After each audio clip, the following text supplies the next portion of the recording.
Shuncha olib beramiz. 1 litr sut hosil qilish uchun 3,2 megajoule energiya kerak bo'ladi. O'shada aytib o'tdik.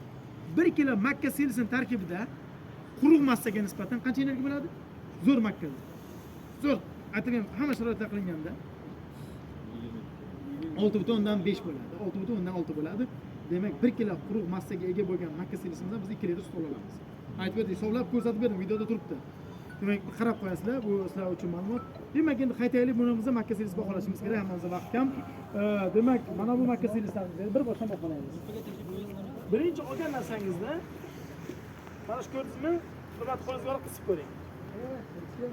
Ko'rdingizmi? Demak, bunda 28% quruq massa bor. Dinamikasini baholadik. Endi olasiz, har doim qiling. Xo'p, achigan qatiq edi. Bu uzoq bo'lmagan o'rilganiga. Yo'q, bo'lgan yo'q, uzoq bo'lmagan. Uzoq bo'lgan yo'rilgan, hali bu his qilishingiz kerak. Endi qotib edi. Havo kirgan ham o'sha achigan qatiq edi. Bundan non edi kelish kerak. Aslida chiroyli makka bo'lgan payt non edi kelish kerak. Demak, endi umumiy baholashga qaraydigan bo'lsak, zo'r mayda o'rilgan. Zo'r mayda o'rilgan. Donlari deyarli ezilgan. Mana bir dona mana donani ko'ryapmiz, mana bir dona o'tgan.